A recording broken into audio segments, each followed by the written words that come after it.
Hello, everybody. It's Carlos369 Pro, and today we have nothing to talk about, right? Because I don't think a majority of the Pokemon investor YouTubers slash creators like me, we can't even make content. What do we even make content of, guys?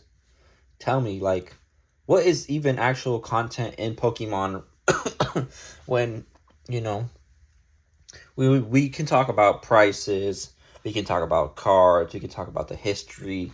There's a bunch of things to talk about, but sorry for the cough. It seems to me that, like Team Rocket Joey said, that a lot of people don't necessarily know what to talk about in the hobby. It's all slop, as Possum Bud quoted. It's all slop, guys. Guys, I want to let y'all know that this is the madness that Pokemon has created in my life. Not that it was responsibility of Pokemon, but it was my choice. It was my decision to get in this hobby. Last year, guys, I went through all the ups and downs. I bought Whatnot slabs. I bought more Whatnot slabs. I've graded my own cards, guys. And I got a 9, unfortunately. I bought sealed. I've opened sealed, ripped sealed, open packs.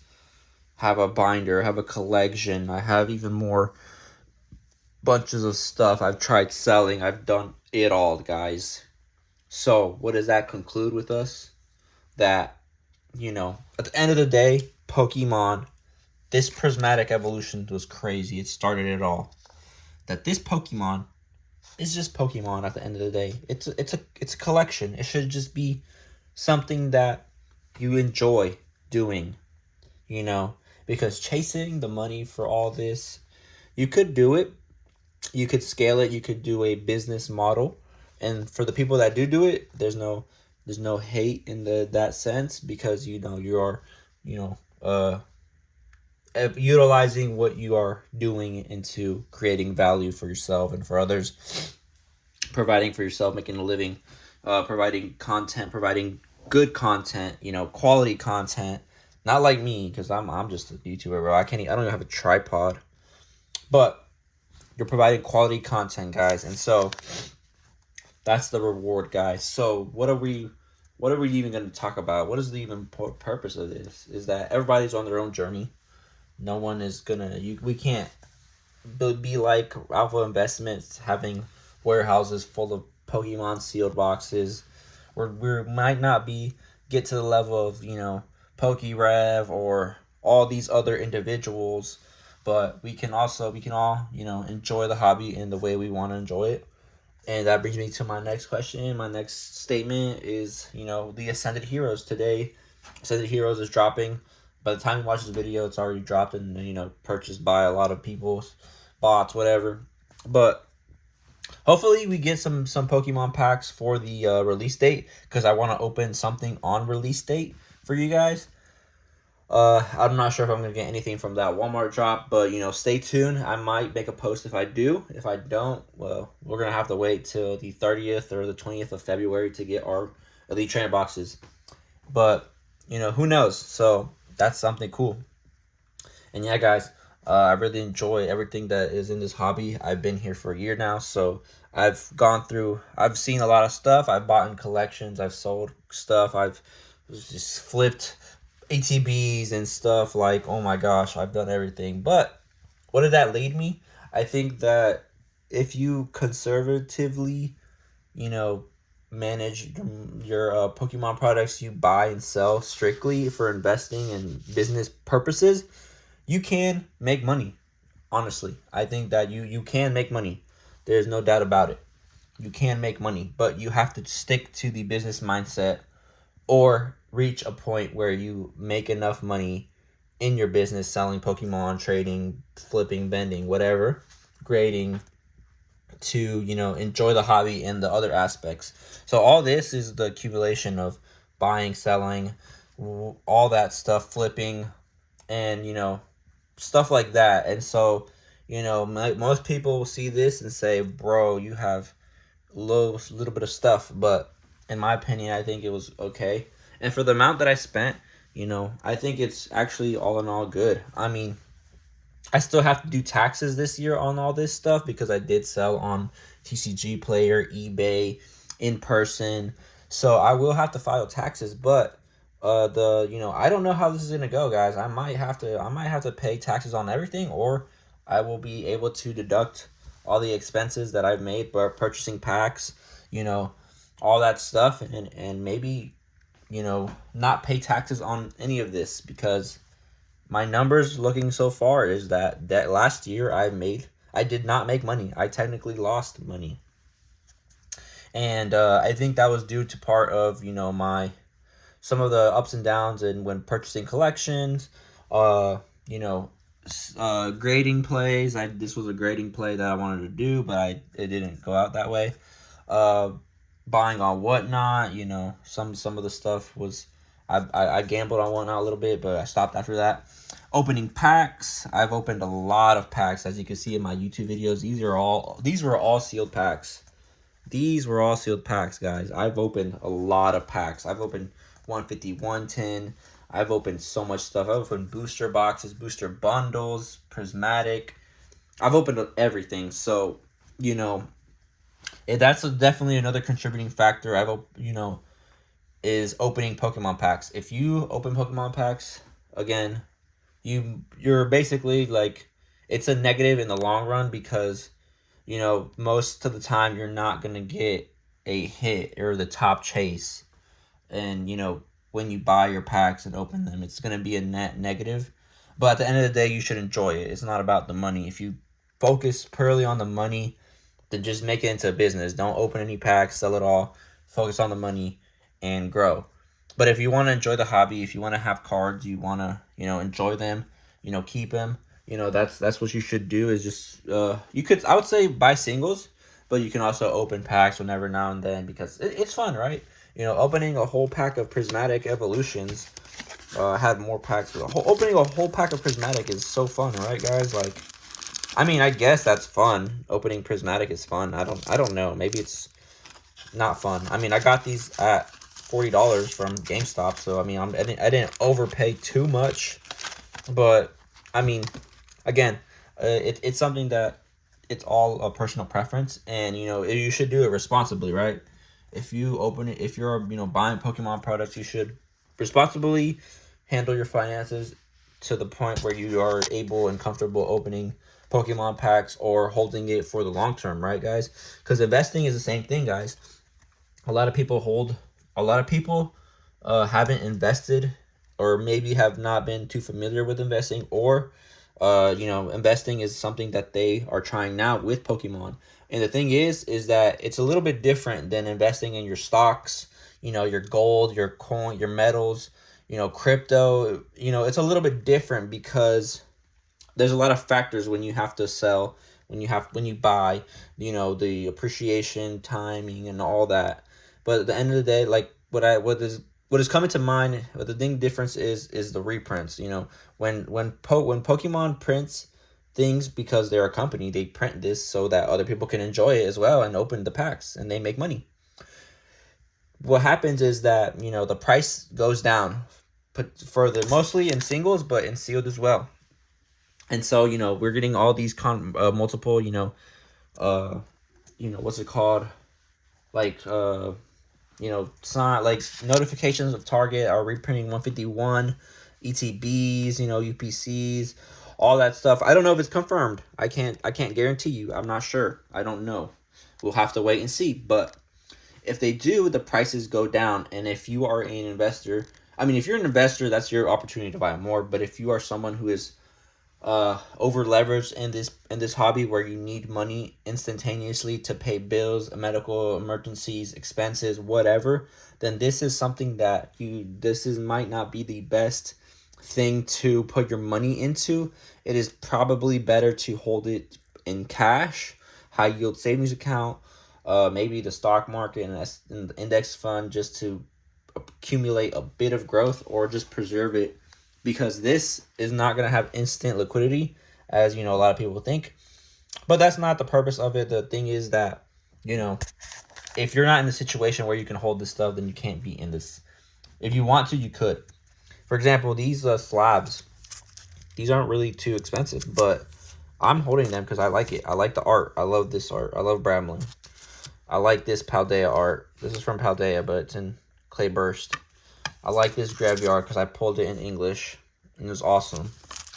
And so, I like this one too because I thought this was a super rare card. It's a first edition. I have some first editions now. So, like I said, guys, this is something that is supposed to be a nostalgic. It's supposed to be fun. Like I said, Ascended Heroes is coming out, and hopefully we get some. And then, you know, my binder. Wait, no, this is not the wrong. This is the wrong binder. I have another binder.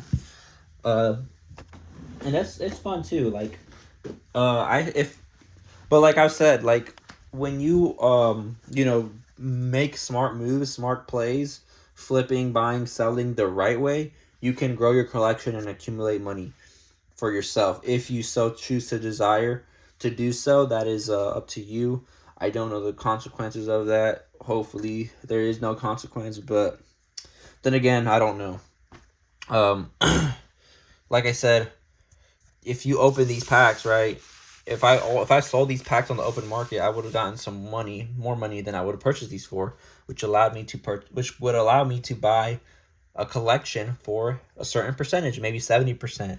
And that would allow me to compound my, you know, my money in this Pokemon hobby and had a better, quote unquote, better collection, better cards, better singles, better graded plays, like all that stuff.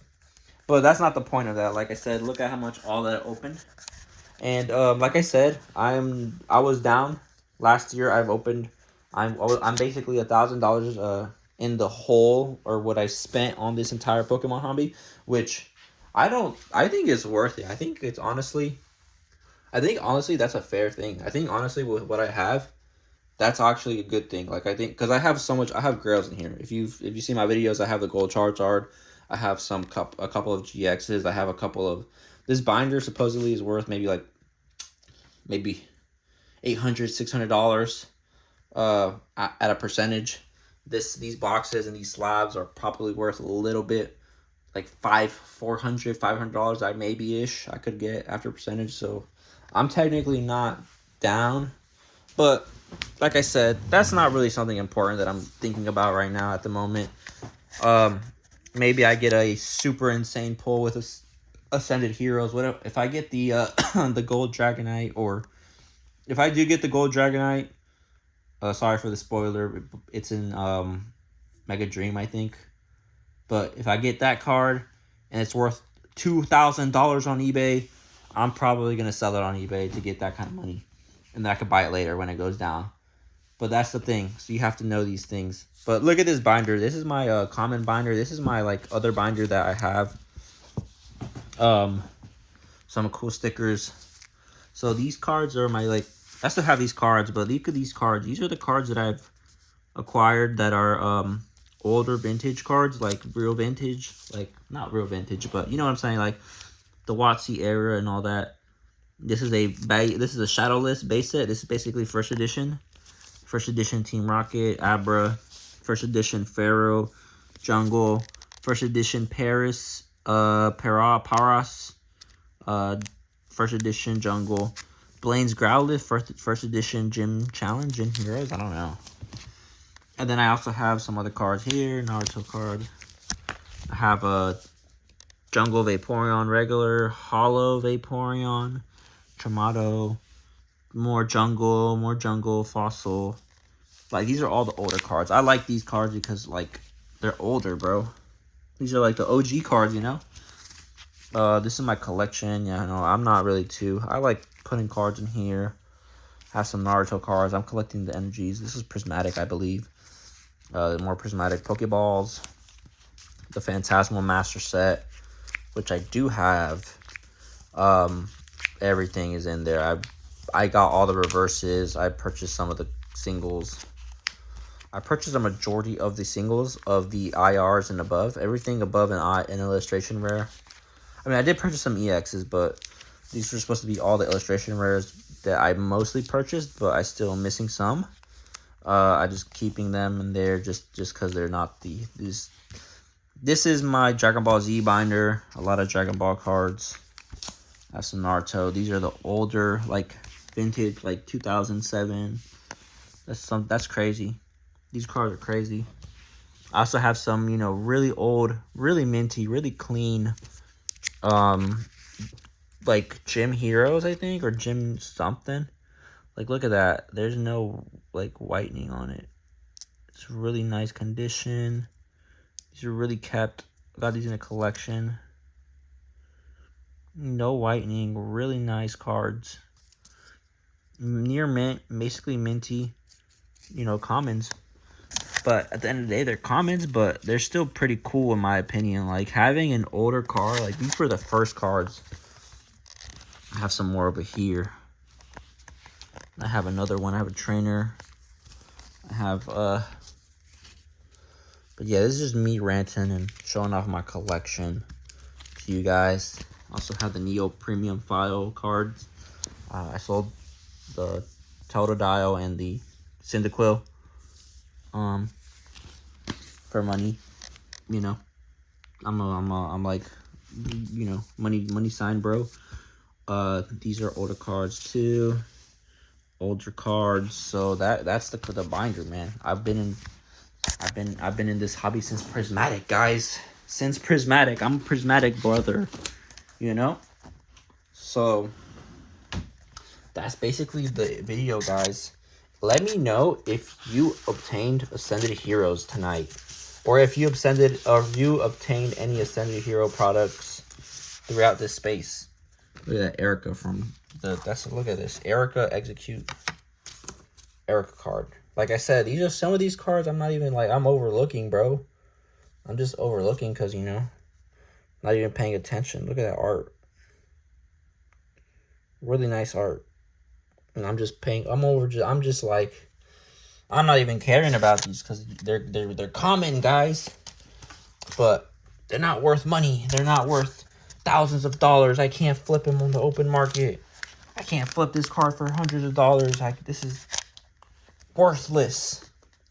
But like I said, guys, enjoy the hobby. Enjoy what you like.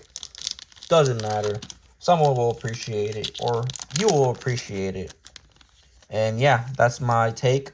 I watch a lot of, you know, investment YouTube content. So, you know, like I said,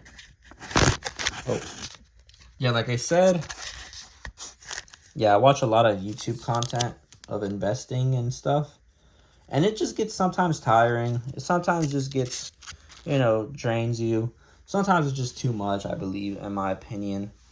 I don't know. Maybe you're happy with that. I don't really know. But for me, it's just tedious sometimes. I like some content creators. I like a lot of content creators. I like Nostalgianomics. I like Alpha Invest. I don't really watch Alpha Investing. I think he's too sophisticated for me right now. I'm too small brain to understand him like that. But all those other channels are pretty cool. But I like Possum Bud. I like different content creators, man. Like sometimes you go from watching investment channels to watching Possum Bud to watching Brattle, to watching all these folks. And yeah, guys.